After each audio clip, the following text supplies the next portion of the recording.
Почитувани сограѓани, СДС и ДУИ се уплашени од министерот Панче Тошковски затоа што не им поминува ниту едно црно сценарио кое го смислуваат со цел дестабилизација на државата. Министерството за внатрешни работи експресно реагира на сите сценарии на СДС и ДУИ и институциите за 24 часа расчистуваат секаков криминал. Согласно нормално е СДС и ДУИ да се нервозни, бидејќи криминалците кои тие до вчера ги штитеа и со кои се фотографираа, веќе не можат да дивеат по скопските и македонските улици. И СДСМ и ДУИ се во паника затоа што не можат да издаваат пасоши на белосветски криминалци.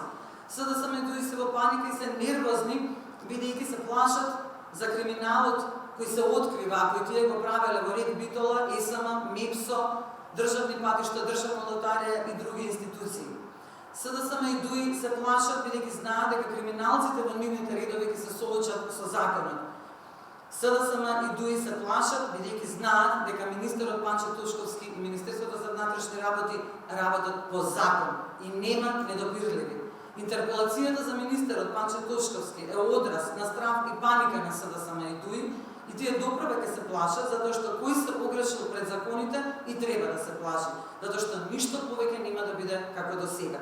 Одговорност има за секој еден криминалец, без разлика колку СДСМ и ДУИ да сакаат да предизвикуваат вештачки кризи, се со цел да се избегне одговорност. Но одговорност ќе има за секој оној кој погрешил пред законите на Република Македонија. Ви благодарам.